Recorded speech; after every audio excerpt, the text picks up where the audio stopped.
الشيطان الرجيم. بسم الله الرحمن الرحيم. الحديث الثالث والثلاثون عن أبي هريرة رضي الله عنه عن النبي صلى الله عليه وسلم قال: من نفس عن مؤمن كربة من كرب الدنيا نفس الله عنه كربة من كرب يوم القيامة. بسم الله الرحمن الرحيم. الحمد لله رب العالمين، والصلاة والسلام على رسول الله وعلى آله وصحبه وسلم تسليما كثيرا. أما بعد، السلام عليكم ورحمة الله وبركاته. من حديثني أبو هريرة رضي الله تعالى عنه أللك ألك لك وشيدين رسول الله عليه وسلم شيدين بكمالا بردو نفكا أبنا برجمان دو فينا كبافنا نفهم من الدنيا عن الكيامة أبنا لوفنا يفينا. أقول من اسم الشرط يدل على العموم.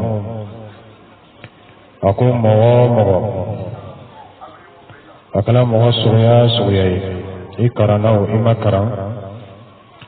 إكلا فربي والمكلا فرفي ما دام يكون إسلامي نفس عن مؤمن قربة. نفس أكل فرلك قال نغيرك قال وللك عن مؤمن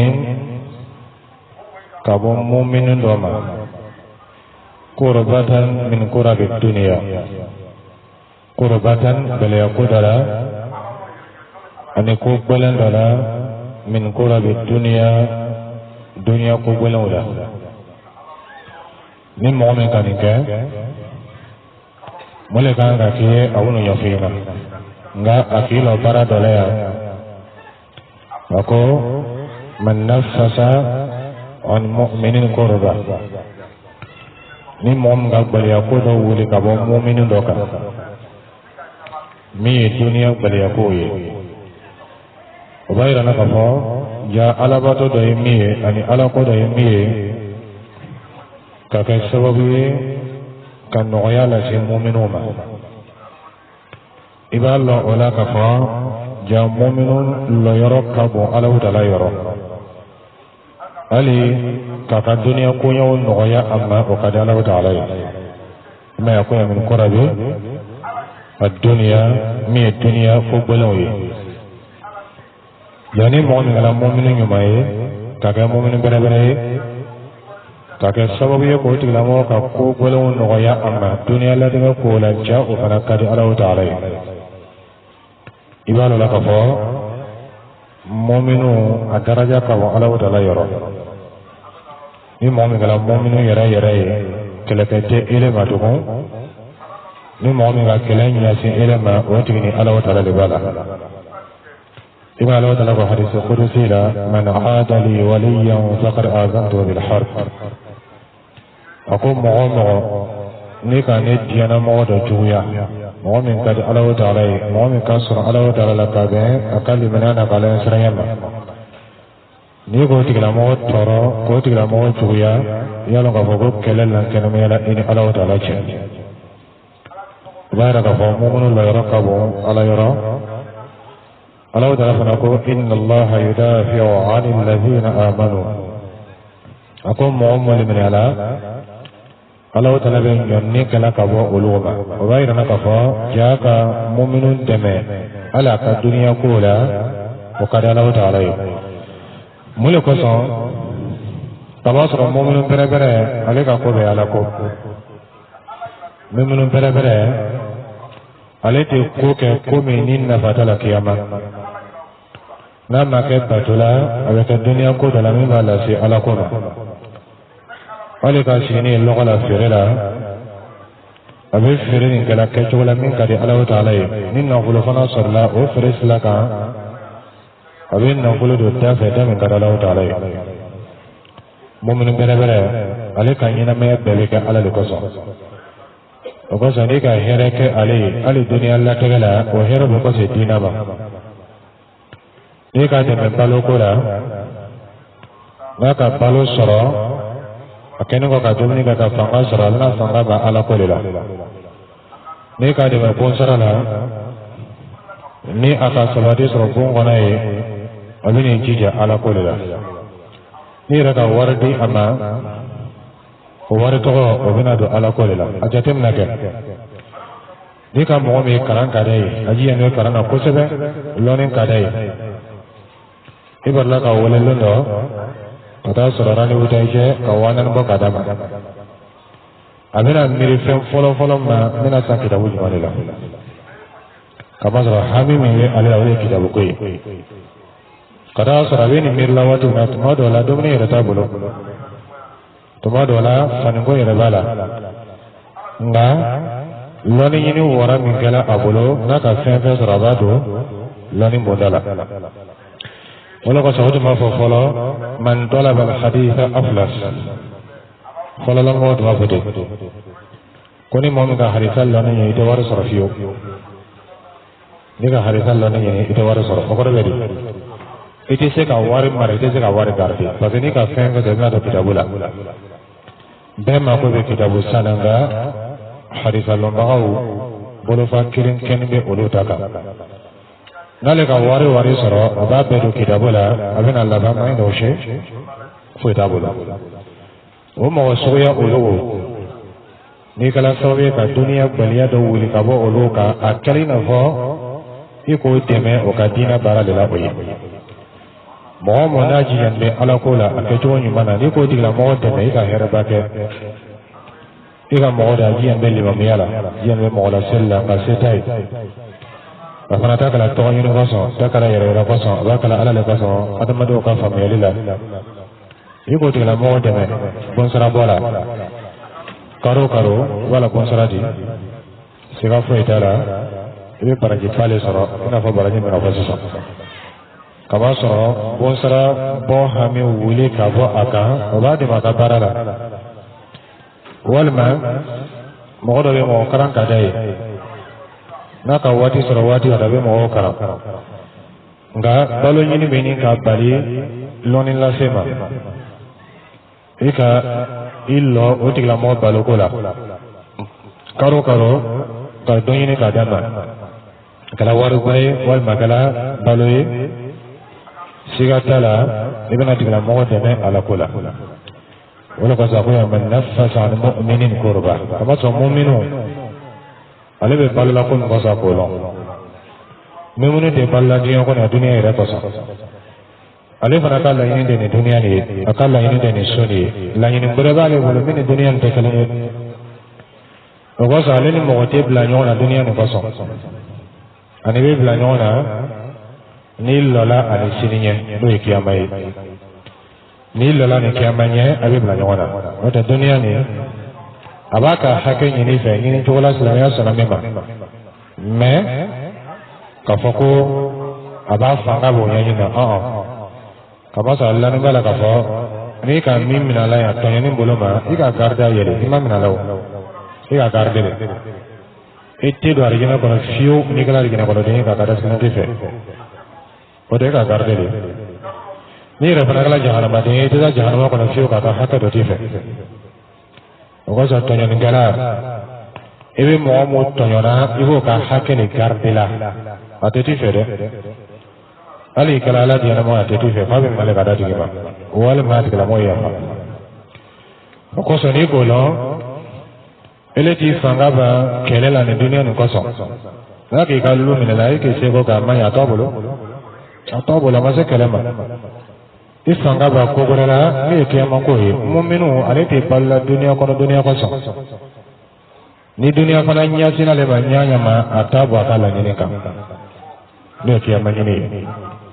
dunia nyasira le manyanya ma otale wa kala ini kata masa lete palula dunia ukoso ni ka mo me ata na fulo soro na fulo kala sawi kabali kiama nyini ma oti kala mo to dunia famia ni ka mo me aka plati soro plati kala sawi ka kiama nyini ma oti kala mo to dunia famia ele be jaru sire mo ma ele be mo kara Allah taala ka na fulo kile me ka mo kara gadla ima dunia le ma kiama lo ele dina la sebae loni bila mo ma ko be kallon na ika place zo dina ko ni to wala ika dina la sebla ka mo kara gadla ima dunia le ma kiama lo ngam mo no bere bere ni na fulo nya sina le ma ale be dole fara kiama ni ka ni na fulo atun teze ka min ka ka so na fulo ta wolo abe ubuna da ne ka be na fulo ba aka nya mo ya so na ka ma sa ka ba te ka bole o mo ni suya ka dunia kweli akodo wole ka bo o ka ala ko ye batoi man nafasa al mu'min qurbatan min qurbi dunya amal la ka fo mu'minu ya adaraja ka bo ani ka mu'minu fana de ali dunia ko la o place ka bo o ni dunia hami ni ka kema hamu ka ba ka ni ka dunia hami wole ka ba ka o sara mafo kama soro sara te ka fo akako muminu abaka dina nyayinna bere ka dina sila do akoro ika tauhidu sila do akoro ka tauhid la ka sunna la ika kiyama hamilu wuli ka baka oyi o sara o mafo ya ka mo ka beka ni mu'min sarla ka be dunia tama kuma te kiyama tama ibalo la ka fo ja ala ko fara boda ka sha boda kelete seli ala ko dolo so ala ko dolo ja ka hina mo fana na fana ala ko dolo amefoni mbele magosi la baya adinu ashamil nile dina la kafoni tembe ba ko na kuma la fen kin ngene be ala da bari yake kon ba kuma loka ale hina nyumaya kuma loka wato ani ban la sumulela ole mumunu yo janto nyona slamo ye hina nyona ne ki bale ma da be kon no fili ko do la be hamin ko do la ni be se kan no ya ama ya no ya ma Allah taala be se kan no ya ma ka ta dora sabu ya ma kele me ala kele fana punya no le yeji ya ka se punya koro na Allah taala tu na be ka na holo tige mo ma ko tu dina jele ka na holo ba o to ala ke ka na holo dina ka do ya ala ke punya le yeji ya ka se punya koro ka ko ke na holo tige ya kono min ka Allah taala to te fula ka mi oke sahabo tu mi tene fanta wala ka de kire ma sallallahu alaihi wasallam ذهب أهل الدثور للأشور نقولته أن يستيه على طرف الشرين صلى الله عليه وسلم نقولته أن يستيه وتعالى بركة بي مقصود أمي سليم ما فلا بسليته أمي سنو يوم بسنوته بقرنا كرينا فرنا كرينا منغا ويتصدقون بفضول أموالهم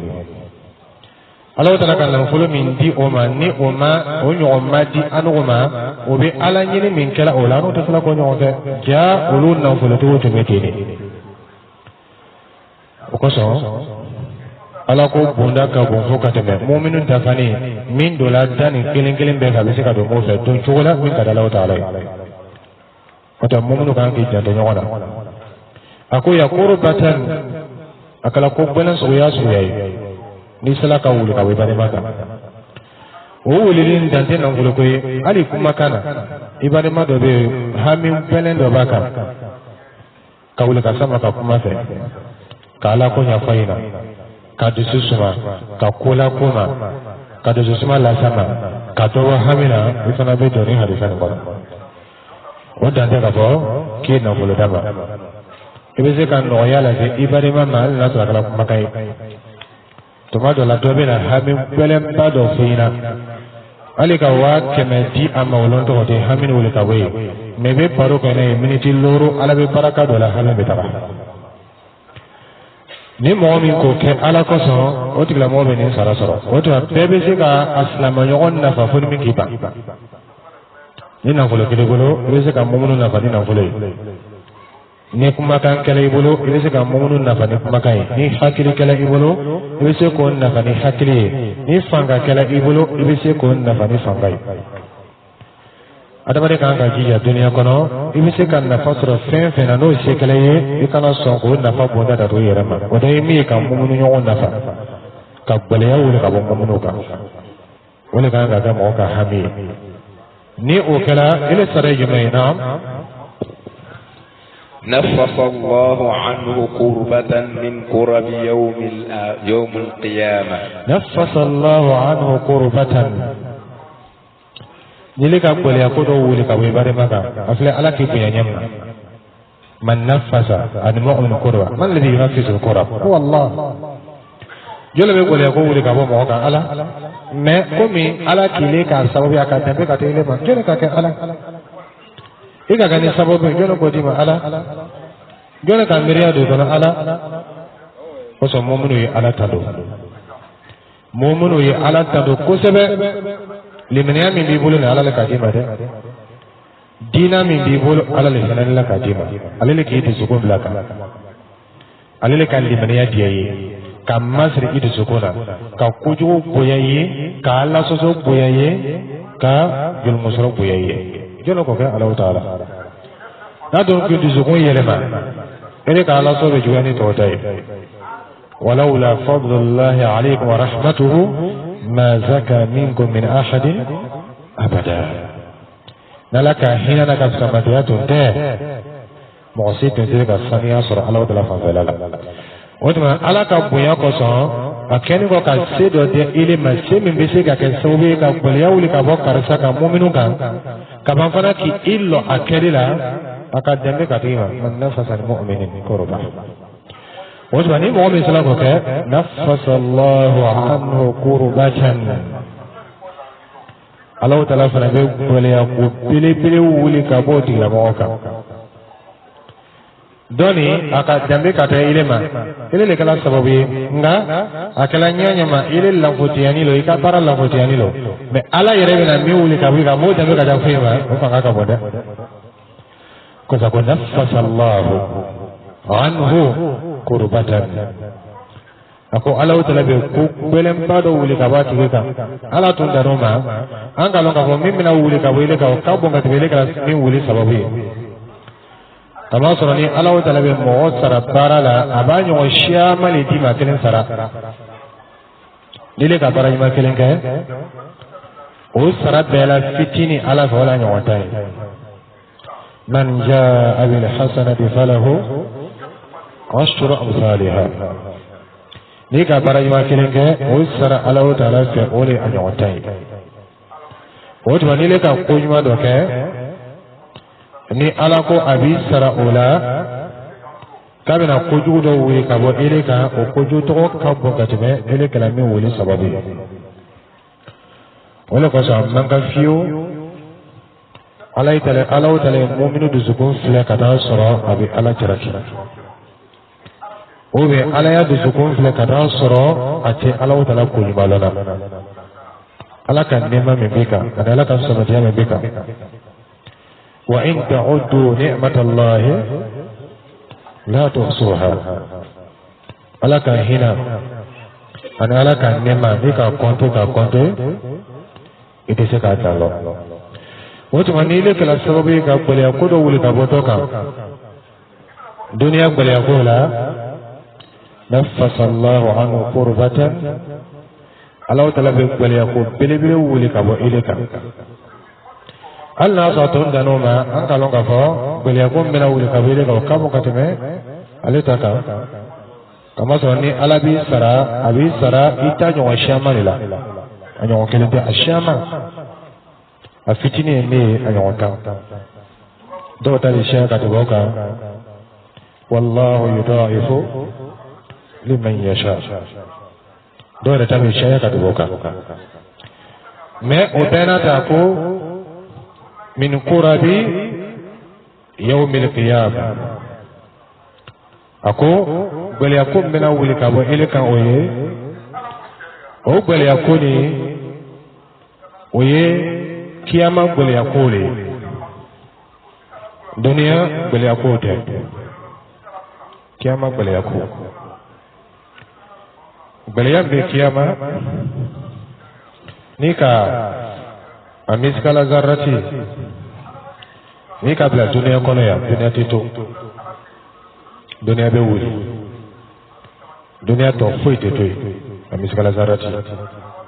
ni ko bila dunya ko beba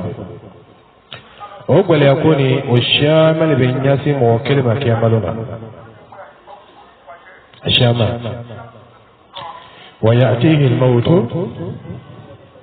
min kulli makan wa ma huwa bimayyit okore mi saya sababu fembe ke sabe ka mo fa na ki so diya ko ne o shamal be na kiyamaluna o shamal be nyasi ima nga wa ma huwa bimayyit sayati kama soro ni mo sala ka wuli sayako bala ni kama ka sala ala ka sala ta kama ngani asala ka wuli sayako bala ko zo kema ngore akabu hakilima nga Allah taala ko hadisa kirma fa hadisa sallallahu alaihi wasallam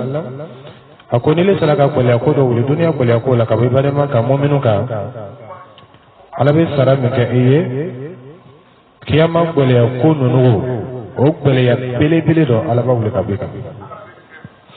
ni kwele ya be wuli ka be ka kiyama lona ikondi ala e ka hera soro akobe ko bele kiyama jilo e kwele ya ko ba kiyama funteli o kwele ya ko ba kiyama hami o gwele ya koba ko kashe ko da ko be ko baba ko fitinte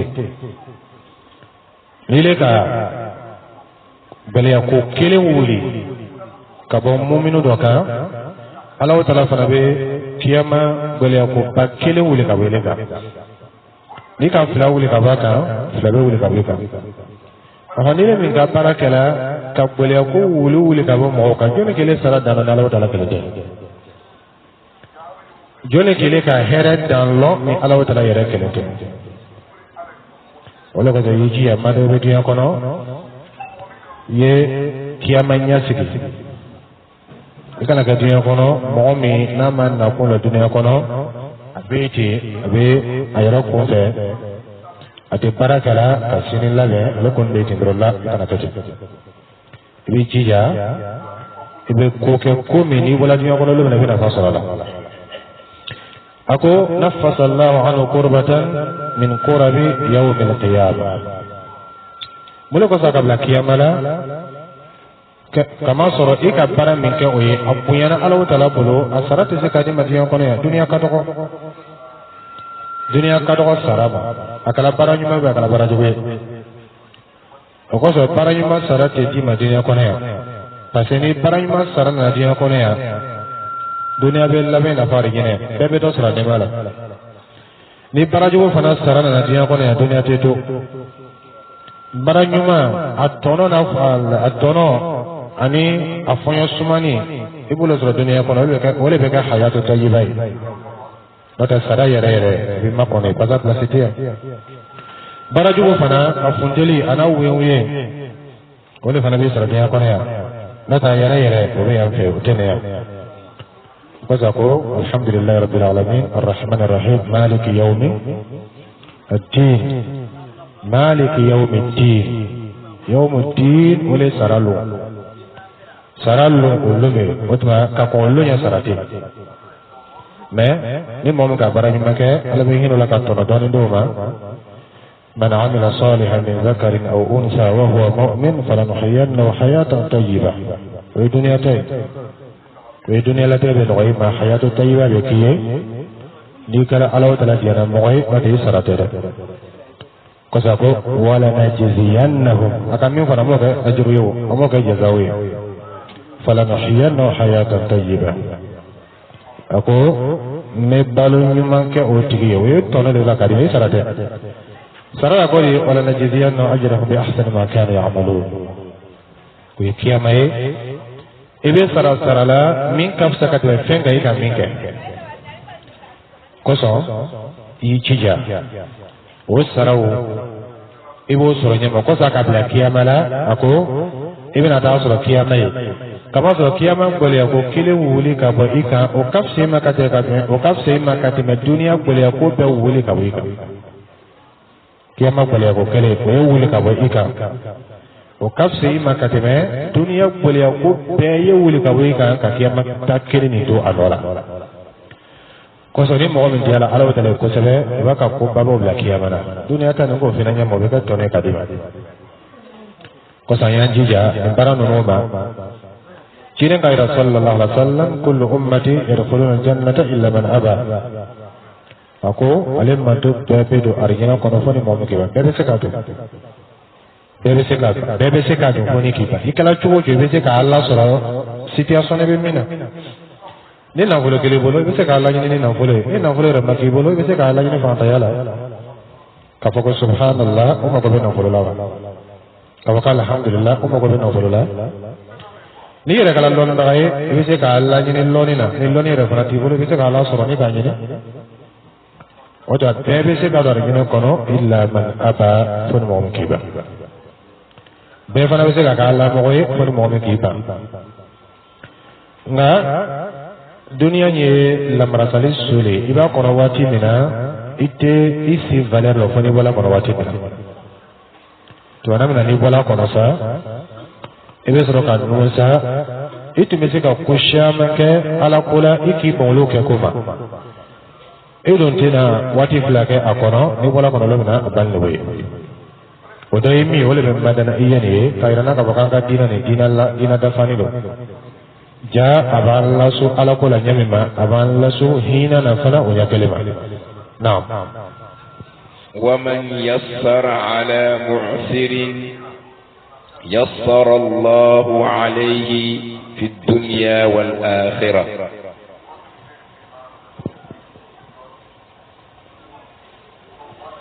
أقول ومن يسر على مؤسر مؤسر ولي يقبل يا بغاتو كونيا كقبل مغمما مغوكا حكبا في بنجرو بلا بلوكو كقبل أما o hake ba fɛ baliya ko b'a kan degu ko b'a kan o de ye mu'sir ye wa man yassara ala mu'sirin ni mɔgɔ min ka lanɔgɔyali kɛ mɔgɔ dɔ ye koɲa ka gɛlɛn mɔgɔ min ma ni ka mɔgɔ dɔ koɲa ka gɛlɛn ma ele bɛ se ka lanɔgɔyali kɛ o tigi ye ni k'o kɛ o ka di Alahu Taala ye o lanɔgɔyali fana o kɛɲɛ ka ca ila julo bɛ mɔgɔ dɔ la i ka ye k'a fɔ a saraɲɛ foyi tɛ a kɔnɔ a bannen tɛ k'a sara nka se t'a ye situation ka gɛlɛn denbaya ka bon dɔw man kɛnɛ dɔw bɛ ta baloko ka gɛlɛn ila julo b'a la nɔgɔyali dɔ ye min ye ka juru labɛn ka joli labɛn a kan ka fɔ n yafala nin juru tɔgɔ la n'i k'o kɛ i ka baara ɲumanba kɛ Ala fɛ sara min bɛna d'i ma o n'o f'i ɲɛna walima i m'a bɛɛ labɛn mɛ i ka dɔ bɔ a la i ka ko ɲuman kɛ walima a ye tun bɛnna dati min na i nana k'a fɔ ko a ma nɔgɔn a ma i ka dɔ fara dati kan e dun y'a sara kalo kelen i nana k'a fɔ k'a ma nɔgɔn i ko a ma k'a y'a kɛ kalo fila kalo saba i ka dɔ fara a waati kan o bɛɛ t'e lanɔgɔyali walima i k'a tigilamɔgɔ la juru sara a kɔfɛ i la juru t'a la mɔgɔ wɛrɛ la juru b'a la mɛ ne t'a la juru sara k'o juru wuli ka bɔ a tigilamɔgɔ kan walima i kumala jurumantigi fɛ o kɛla sababu ye jurumantigi ka nɔgɔyali dɔ kɛ a ma a kɛla suguya suguya man yassara ala mu'sirin bɛɛ b'a kɛ k'a bɛn a seko le ma i bɛ se ka lanɔgɔyali kɛ ɲɛ min ma gɛlɛyabagatɔ ye ninnu ye Alahu Taala ka lajarabilenw ye n'a tun diyara Ala ye fantan tɛ kɛ dugukolo kɔ kan n'a tun kɛra Ala ye a b'an dan dan cogo la an mako tɛ se wari ma i ma malakaw ye olu mako tɛ sera wari ma o kamasɔrɔ wari bɛ kɛ ka ko mun kɛ olu mako t'o la o tɛ dumuni kɛ o tɛ ji ma o tɛ sira bona foyi o tɛ sunɔgɔ hali ka wari d'u ma mako t'a la n'a tun diyara Ala ye a tun b'an fana kɛ ten mɛ munna man kɛ ten ibtila lajarabili n'a yɛrɛ fana tun diyara Ala ye a b'a bɛɛ kɛ setigi dɔ mako tɛ se dɔ ma i n'a fɔ binw bɛ ɲɛ min ma dɔ mako tɛ dɔ la mɛ munna Alahu Taala ka an lajarabi nin cogo la abe ko do no ya do ma ko kunya to bali ya do ma ka to fana no ya umma ka to bali ya do ma mu ko so wa ja'alna ba'dakum li ba'din fitna atasbirun Allah ta'ala kan la jarabi ni nyoy de yala mina se ka sabari ala kuni bawa woto manile ka modo e ko ka bele ama kata soro anoya ama o sababu biye ikan ka Allah nyini o rotola ikan ka Allah tado ala minka samantia do ke ile yeye ama minka chedoni ala le ki punya no fe doye ama ko selima seminani ala le ko dima nala tun ko di ale fana ma amma ko tun dina sima nala fana tun gile jana ka dale mai fana ma ko tun na sare ba ko sai kana nyina ala ka samantiya ko tubana mina ni ka pele ya ba toyi madama ibise ka nafa akala soya ika mo do yi karamo do tuma da fajr sala tuma da seta faje yatim setai fanin be do kala kana ngaro cheni no wala faje rebe sifu dai ile be ko fani to do san ka dama ka de menoye ile ina ka foko ala be nyina iko wa o petu la no ya lele bele ya bakatoma walma akila mo ma ko be kitabu dola setai kasa amala bana kenya mima mi re bla don wora ko te mi don so ko te karangero do ko ka kitabu nyini ele nyambo mo so yala ka o do nyini ka bi o ba ika here bakede ika bara ma bake wote be kulia la noyari min kala oye atikla moma ani kulia min baka ka ke sawe ko kulia uli ka we ile sare mule ala sa nam ومن يسر على معسر نعم ومن يسر على معسر يسر الله عليه في الدنيا والآخرة يسر الله عليه على طلق نبي الله نغيلك إليه يعني على بالله نغيلك إلما في الدنيا دنيا كون ينوك لا إيقا من إيقا سرطر طبعا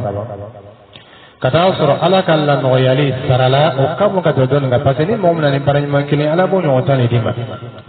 وتابع فم يولا نيك الله نويالي كرين كان يجني على من الله نويالي من كيلو كشكت ولتك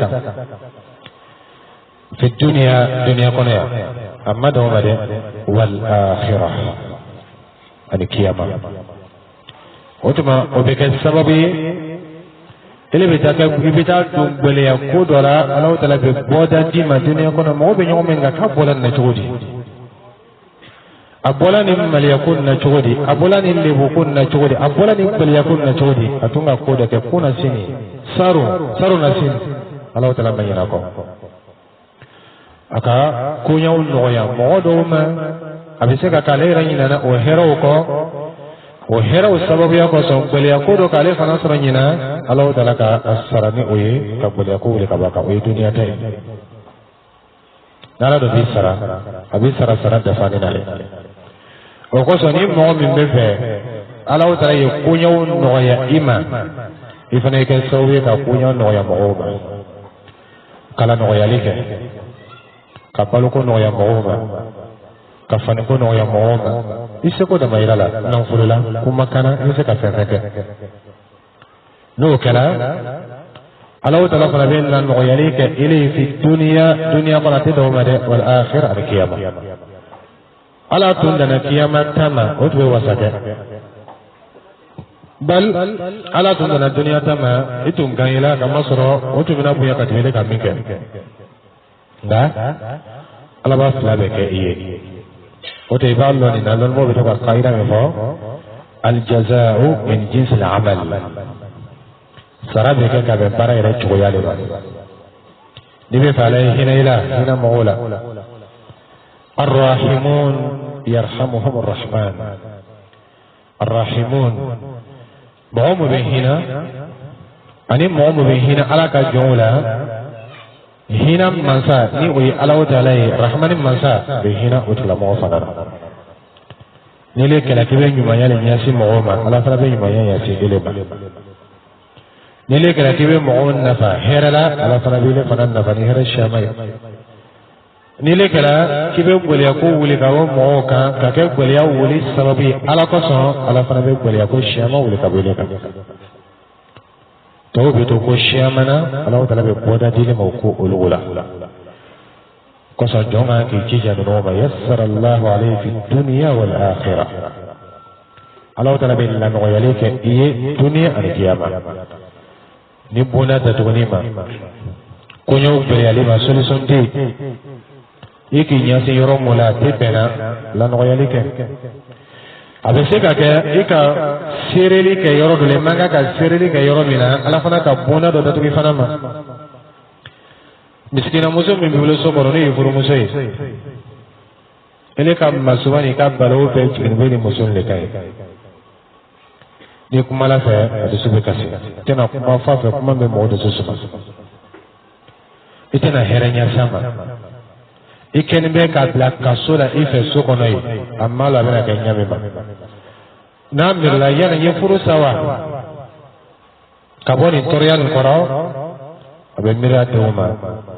min taala men ka ko ka jodi ube ye sabari ni chen ga torya korwa atala wa ke nyame ma fata tadarru ila Allah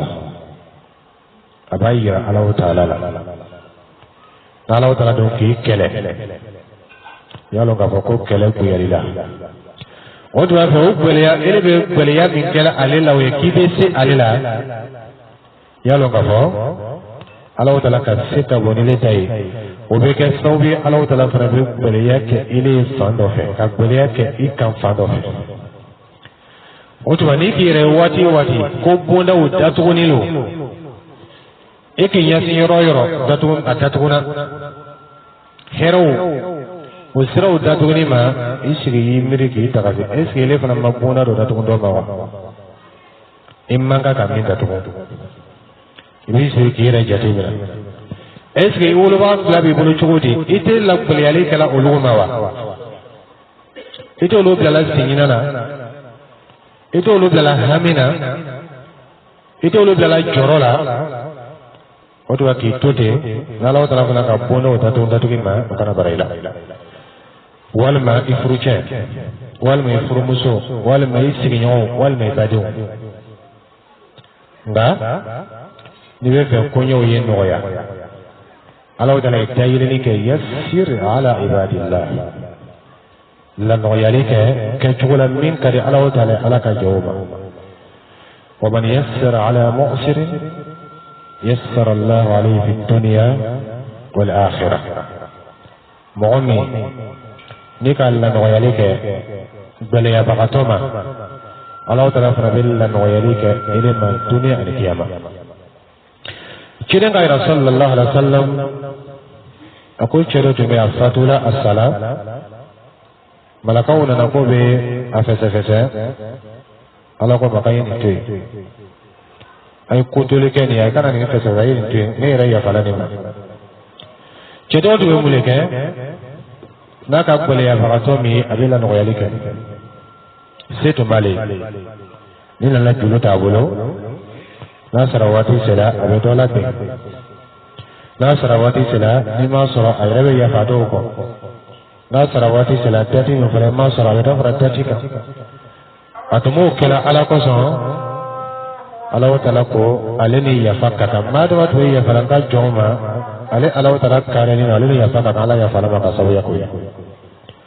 ko so ala wata la bini ni nyumanye ikata ala ka joma kare le bol ma mu'mino ani ala mo kama sura no yali fenve nyasi oluma ubeka sababu ka to farawlo ka dina ka na ومن ستر مسلما ستره الله في الدنيا والآخرة ومن ستر مسلما موضع فلنك اسلام دو سترة نك اسلام دو سترة بيرنا كفا جاء ممنوع كان نو سترة لي نسلم يبدأ بأن يوجد سترة بكي kama sura mandi mosi ille bo bakena o do ni ki mu'mini wan lebuye abi bala kene mani be se ka sutura mani ki sigo lebu da ko jensana ki sigin de be se ka sutura yalo ka ko mu'mini ya bariyanti aidi nyonche ke padin sutura lebu ko do be ni ka so akala dunia lebu yi uda akala dina lebu yi ni be se ki polo bari o lebu dala yoke o ban satra musliman ni mo ka sala pada sutura ibada ma do be papier la ma ka fo ni ni jati ni sara na ma pon sara bana la bobona la mi no na chata la kadema ale lo ka sa yiri ka ko karte to la te ka lo est-ce que ni o kala ateka maliya yiwa ma da bele be se ka sutura kuma kana ye sutura le ga foni de sala be se ka kuma lu tigi fe yoro tigi fe ka chugo ya faina ni se ko ke ni be se ka sutura na fulula ya sutura isigi yondo be lona na jigata ale rawulla ka sino ko karsa ko ni ngalo la bele kabula village la bula do la lola ro kuy danse ile don galon ni ale re palo soro ko ka galaba lola le na mule do o ma se foli mo ma se dalima ile do aka ka fedo de ma do sekli abi sutra jamba lola ba ka lola ya ke tele kele la tele saba katara abaka lu kono ko kalama amma bollu wunu kalama sutra nana wal malola nana jigi aka kama soro olu be village la na fula ke be Abidjan abe ko lu na ka bako ini ala tan be sila pale kene kono oto ni ale nana ile fe kata soro ile be entre coucher do la ini muso be dewu be ni dewu masuno alu rate se kala ale nana abaka chigodi igalo kan nana kata soro yoro do be ile bula be se ka tele kene la tebe o ma se dalle mo ma se fole ma ile be wuli kata ya fara karsa ite lulam blane rotola satarta hoy ka sutra o min be kala o ye ile bay ko fen fitini lo kialo fen fitini lo me ala dala fe fen balo o de bo sutra min kala ne satarahu Allah fi dunya wal akhirah ala dala be ile fana sutra dunya ani kiyama ala bi sutra dunya ani kiyama ala bi sutra yoro dola ile re malo ka bokiti mini ka lebo yoro ulai modo be ka kele ke ko fe ile re molo o milo foto ma dola o do ire temeni ko fe ala dala bi tolo la do kirengene dola ibalo ko jakala bi ka kele kala yoro shaba min fanam be ni tolo dina dola ka shaka de be min mena we ala ka sutra fi dunya o ba salama ka badi ma sutra amuso be ni ka jata rasulullah dotro ko ka jido ala ka furo sa ka fon ile don kala bolo so ko nyame ba ikala bolo nyame ba o ma se ka fo aina fina ko muso be tan la ne be se ka sutra islamo no to ka islamia famia ibai muhammad islamai o be nyabo islamia fe ay rabe ka sawbi ado be islamia la islamia badaya ka kan yawo badaya nga obeke ala ko le kan ani obeke dina le kan no tana kala fen kama ateke fen sabati ni ngali de islamu ni nyon che bi fara hana mo kelengele mina mo be nyon kan nabi ka be fen bere ulema min islamiyya sinjini ti kelenye akala sababu ka islamu ko do nyon bolo akala sababu ka timbo o nyon cha bal fo islamu fambal la banabi o ski be ka nyon le bule ma kono zaka na ka bani don leula ba ko mafo ni ko mafo ba ila ko jakiti sigi mole kama nota ni ka me ko lebu ko ki bani do soro akan ka digi ila ina fona kale ne yare la ni ka me ki bani ka here ko do soro o kan ka diye ina fo here ko nyasina ile yare le ma Allah sai ta do ratana wala islamiyya wala mu'miniyya woto wani maseka ibade herella si ama ikana kan sabe ka tore la sama mislamiya bi la sulaman satara musliman aslama do sutra ona nyoro ka shafo ka tabe o sutra do yemi ikale yere yi abi kodo kala mimmai ikini taja mare awole kare ka kansa amisla do le ko sisa asla to ni to la ka ina dali banya fe o to ja to la o fene sutra do o to aslamo kan ka nyo sutra ali dunia ko yere la foni de salawati mina feno fana be tise ka ko kalama to belo meno fana ya fani ne be se ki se ko ngo ke alu i muso ani muso goro be o den be babu kelena mo be baga babu kelena ka nyo ka do no ko kalama mi ma ba kelo no balo i muso ko ma ko no ko palo ko ka koloma sutra ire ta fani me ni ko lo kala e kana kuma ya ko ke ni che ibe che wole ta bi muso ko ta bi de ibe che yere wole to wona isse ko me ka di che ba ni o kala che be ta di amusoma afana be che ya daraja do so so ko kawa soro Allah taala ka shaub la muso sanse che ya daraja ko so wa bima anfaqu min amwalihim Chemi be defansi ke amusola sai tonon be uche to bula musoka o te chebulu chemi na te defansi ka musola wala ko to cheya ponu do emie yeke defansi ke bagai i musola o to ni bini chenyo do sutra ikana to amuso ya lo kile kada kama sura ile yemo bai i muso bulu nyamma ale fana yemo bai amuso bulu yakele ba ikana yira i musula ka fakile ka tena kuma ti ale yira musoma o bege kunwe ayni yonje ale fana beta akunkorota ni oye ala tema ya cheba o be do fara aplasi kan sukono ani o be do fara abunya ka muso fana bolo o ban satra musliman oye ka be dunia kuma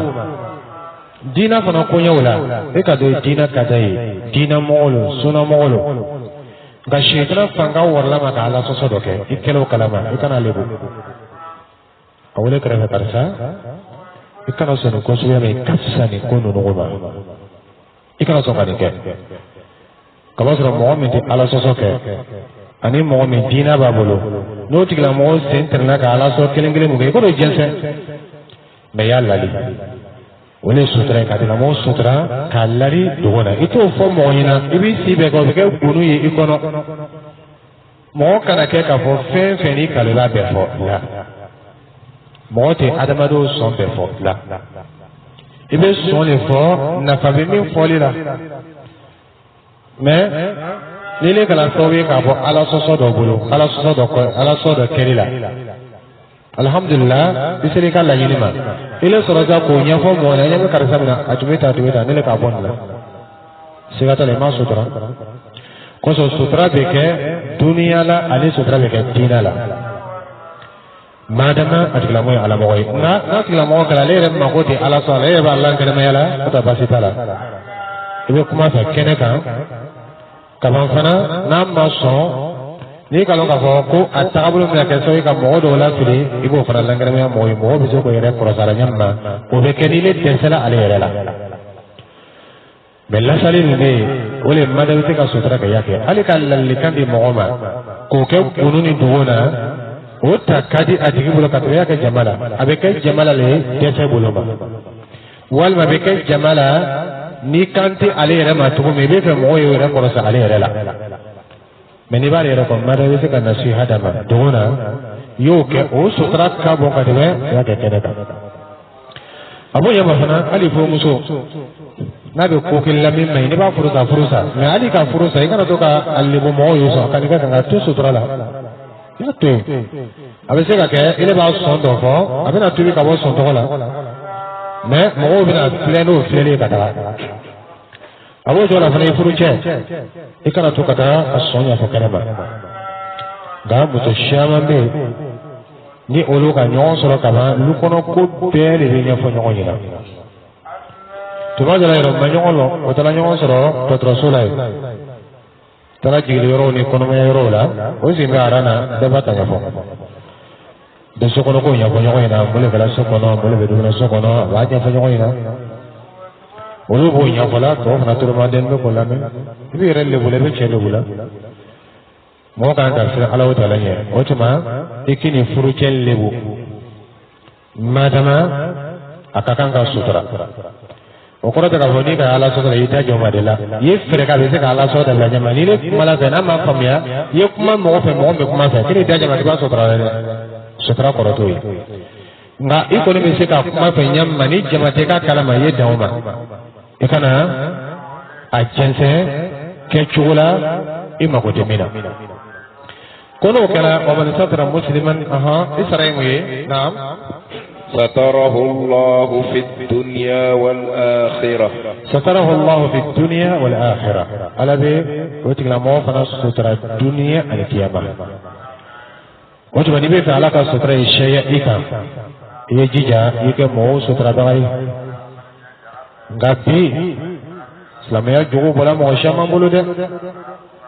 ولا كذا نمينا بنا جو يلا تيفا موينا فوتو ate mo yido akato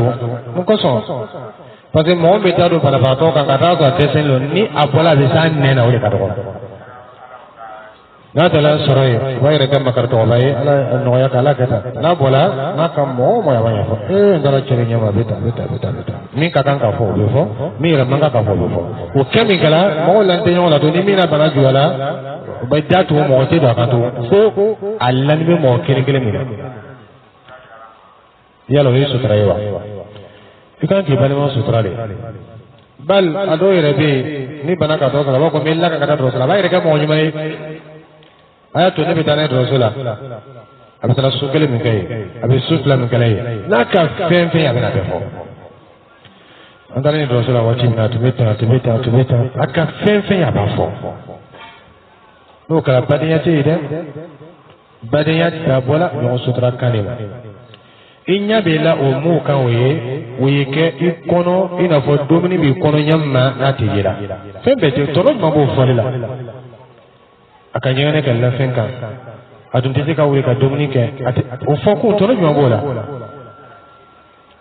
o ko so mo la bana bi dote fe do ke akatoro ya kalaba kama soro badiya jugo o to yala mo ne o che o to ni foko anyina ayan jija an yɛrɛ ma k'an kɔsegin an yɛrɛ ma ani k'an kɔsegin an ka diinɛ ma ka diinɛ ta a tacogo la mɛ nin bɛɛ tun bɛ kɛ n'an ka ɲɔgɔn kanu ala de kosɔn dɛ n'o tɛ n'an ka ɲɔgɔn kanu fɛn wɛrɛ kosɔn min tɛ ala ye n'o fɛn tɔgɔ bɔla don min na a bɛ laban ka kɛ juguyaw ye kosɔn i bɛ mɔgɔw ye misiri kelen kɔnɔ o tɛ ɲɔgɔn kanu o man di ɲɔgɔn ye n'o fɛnla ɲɔgɔn ma don min na o bɛ ɲɔgɔn lebu o bɛ ɲɔgɔn tɔgɔ tiɲɛ o bɛ fɛnw kɛ jaw tun bɛ ɲɔgɔn kan ja kanu tun tɛ ja silamɛya sinji tun tɛ ja silamɛya tin tun tɛ ja silamɛya badenya tun tɛ ja in teri ko le tun bɛ yen kosɔn i y'i jija ka kɛ mɔgɔw suturabaga ye i furumuso i y'a sutura i furucɛ i y'a sutura i badenmaw i y'a sutura i kokɛɲɔgɔn i y'a sutura mɔgɔ dɔ nana don i kan ka bolo fɛ karisa an fɛ so kɔnɔ bi dumuni foyi tɛ yen n ma ɲini fɛ i ye n sutura ala kosɔn i ka kɛmɛ fila bɔ k'a d'a ma i tagali ka gɛlɛn n'a ka mɔgɔ ye an ma cɛ dɔ natɔ in fɛ bi wa a tɛ ka wari ɲini dɛ tɔnɔ jumɛn kɛla la n'i ka ka mɔgɔw to yen ka na ile kɔ a ka miiriya ɲuman de ta n'i ye kɛ n'o tɛ a bɛ si kɔngɔ la ka tɛmɛ kɔngɔ la mɔgɔ dɔ bɛ yen a t'a fɔ o ɲɛna o mɛ i ka min kɛ n'a tun ma k'i bɛ nin kɛ a t'a fɔ ɲɛna nka ale ɲinɛ k'a fɔ ko i ye diinɛ mɔgɔ le i ye sutura mɔgɔ ye ni mɔgɔ nana dɛmɛ ɲini fɛ hali ma se k'a tigi dɛmɛ i kana tigi lebu i kana ɲɛfɔ mɔgɔ si ɲɛna n'i fana ka dɛmɛ kan i kana ɲɛfɔ mɔgɔ ɲɛna i kana nata mɔgɔw yala k'i ka mɔgɔw dɛmɛ parce que ni a lɔnna k'i le ka mɔgɔ dɛmɛ o b'a yira k'a tigi tun dɛsɛlen don kɛ siga t'a la ni dɛmɛ kɛla ka taa sɔrɔ mɔgɔ t'a kalama o sutura ka bon ka tɛmɛ mɔgɔ ye ka min kalama i ma y'a fɔ la wa rajulun tasaddaqa bi sadaqa فأخفاها حتى لا تعلم شماله ما تنفق يمينه كسرك بوكا دو فو نمامبولو يرتالو كنمبولو كامنتي وتابلا بلو كوسو سترا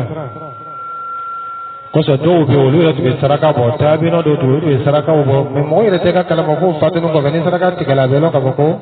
جا لنتو بابولا kama sɔrɔ olu tun bɛ baaraɲɔgɔnya kɛlɛ ni Alahu Taala le ye. Alahu Taala bɛ ko o ko kalama olu tun t'a nata ko mɔgɔw y'o lɔn. Ni mɔgɔ min ka ka baaraɲɔgɔnya kɛ ni Ala ye, ni Ala kɔni kɛla min kalama kaban i bɛ t'a laɲini tugun mɔgɔ ye ko kalama. Madama Ala b'a kalama, mais fɛn dɔ bɛ se ka kɛ Ala tɛ min kalama o tuma ni Ala b'a kalama kaban mun i bɛ nata ka ɲɛfɔ mɔgɔw ɲɛna tugun. O dɔ ye min ka mɔgɔ sutura o tuma an y'an jija nin cogo ni o ye kɔ segin an ma a bɔla mɔgɔ caman na fo Ala hinɛna mɔgɔ kelen kelen min na ka ɲɔgɔn sutura ni min ni min ka hiji kɛ ɲɔgɔn fɛ n'a ka kunu min a bɛna ɲɛfɔ adamaden dɔ n'a ye ka adamadenya kɛ siga t'a la a bɛ ɲɔgɔn kunu dɔ ye dɔ a bɛ ɲɔgɔn lebu dɔ ye yɔrɔ dɔ la ye adamaden dafalen tɛ o i bɛn'o lebu mun ye o ye i bɛ se ka min labɛn o labɛn bon man kan ka kɛ e ne ka baro ko dakun ye n'i sera yɔrɔ min na i bɛ lebu fɔ n'i sera yɔrɔ min i bɛ lebu fɔ i la n'i bɛ fɔ o ye nɔgɔ ye ma i y'a dɔn ka fɔ ma yalfizu min qawlin illa ladayhi raqibun atid n'i k'i janto o ayaw la i b'i janto i kumakan na kamasɔrɔ i bɛ kuma suguya suguya fɔ i bɛ taa ma ɲininka a kelen kelen bɛɛ ma kiyamalo na a kelen kelen bɛɛ bɛ sɛbɛnna de o tuma ni hadisa ninnu mafhumu b'a la o a ka daminɛ min ma man nafasa an mu'min kurbatan min kurabi dunya nafasa Allahu anhu kurbatan min kurabi yawm al-qiyamah ni ka gbɛlɛya ko dɔ nɔgɔya mu'minu ma Ala bɛ gbɛlɛya ko dɔ la o tuma ni ne ka gbɛlɛya ko dɔ lase mu'minu ma i bɛ sigi k'o kɔ fana makɔnɔ kɛ o de mafhumu mukhalafu ye ele kana se ka gbɛlɛya ko lase mu'minu ma ka ko gbɛlɛya mɔgɔw ma ka silamɛw tɔɔrɔ ka mu'minu tɔɔrɔ i fana y'i sigi k'i ka gbɛlɛya makɔnɔ ومن يسر على معسر يسر الله عليه في الدنيا والآخرة إذن من عسر على مؤمن عسر الله عليه نلك كوك ولي مغوما يا لو فنا الله تعالى فنا كوك ولي مدى ni mɔgɔ min fana ka muminu dɔ lebu ka silama dɔ lebu i fana y'i k'i taama kɔrɔ aljazau min jinsi al'amal i bɛ sara ka bɛn fɛn ma i bɛ min kɛ la o tuma ninnu ye fɛnw de ye adamaden kan k'i janto i yɛrɛ la k'i yɛrɛ kɔlɔsi kuma fɔtaw la ko kɛtaw la k'i yɛrɛ jatemina ka baaraɲɔgɔnya kɔlɔsi i ni mɔgɔw cɛ i kɛlen ko ka baaraɲɔgɔnya kɔlɔsi i ni Alahu Taala cɛ kama sɔrɔ i ni hakili bɛ i yɛrɛ la i ka dɔn k'a fɔ ko nin bɛɛ tɛmɛnen kɔfɛ dantigɛli bɛ yen nin bɛɛ tɛmɛnen kɔfɛ dɔnniya latigɛ nin bɛɛ tɛmɛnen kɔfɛ dantigɛli bɛ yen i nana dunuya kɔnɔ don min na i kelen to don i labanna ka kɛ mɔgɔtigi ye i ka musow furu i furula cɛw ma i ka denw sɔrɔ i ka sigiɲɔgɔnyaw kɛ i tagamani ni dɔw donna ɲɔgɔn na nin bɛɛ tɛmɛnen kɔfɛ i bɛna t'i dantigɛ nin kelen kelen bɛɛ la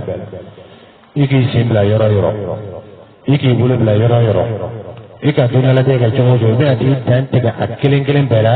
a kelen kelen bɛɛ fana bɛ sɛbɛnna i nɔfɛ de min ka jugu ka tɛmɛ filimeli kan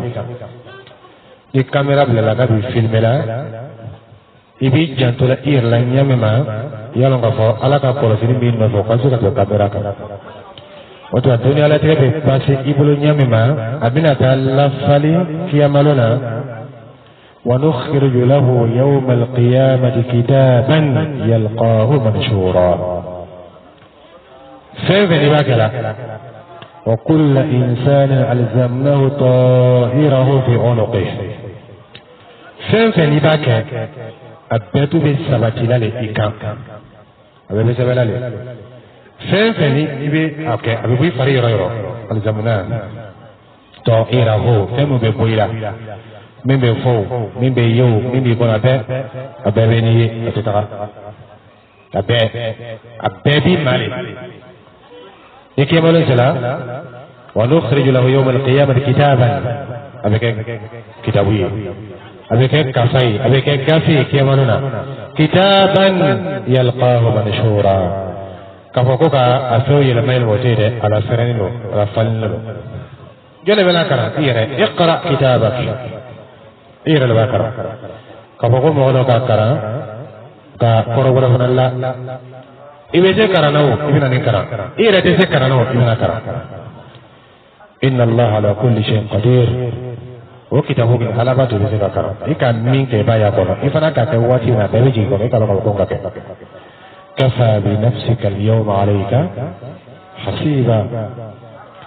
ire ke ira ko fese bagai biloni na o ka wasate ate do mare malakamu timesewere kana o fana be ate do ma malakamu tibe ka korosire ka o fana be ate do mare ifaru kulu nunu ibulu alisi ani kono bara ngebe kuma haramu mula dole kono bara kono abata pe mada ika haramu mudumu abata mada kono bara ile lonni tulubi kono bara kuma kana kamino wala lokola ibulu ka ala so so mudo bulu be ka ta ya fo isin ka ala so nge sema ta ya fo ali nyen ka ala so nge ne mata fo imbe ko fe sisa ibalo ka ko ja pa tu to ni ala taala Otuma yani abe soma yi janto irala kalon ka fo ibe na tani doni suya ni kiyama ika ko fara be ke ka be o doni olole ba to man wajada khairan falyahmadillah ni mo mi ka hera soro ya ala tanada ala le ki bla hera salata yi ala o tala tado o man wajada ghayra zalik fala yalumanna illa nafsahu ni mo mi ka fembura so mi ni tegele ne kuma ni pe fo ni ko fe chiri ko fe qur'an ban la jiri ko fe rusulan mubashirina wa munzirina li alla yakuna lin-nasi 'ala allahi hujjatun ba'da ar-rusul ni pe ko fe ile ma barajima ke fala yalumanna illa nafsa ikana mo sejara ke fira ko wallahu ta'ala a'lam وصلى الله على نبينا محمد وعلى آله وصحبه وسلم تسليما كثيرا. السلام عليكم ورحمة الله وبركاته.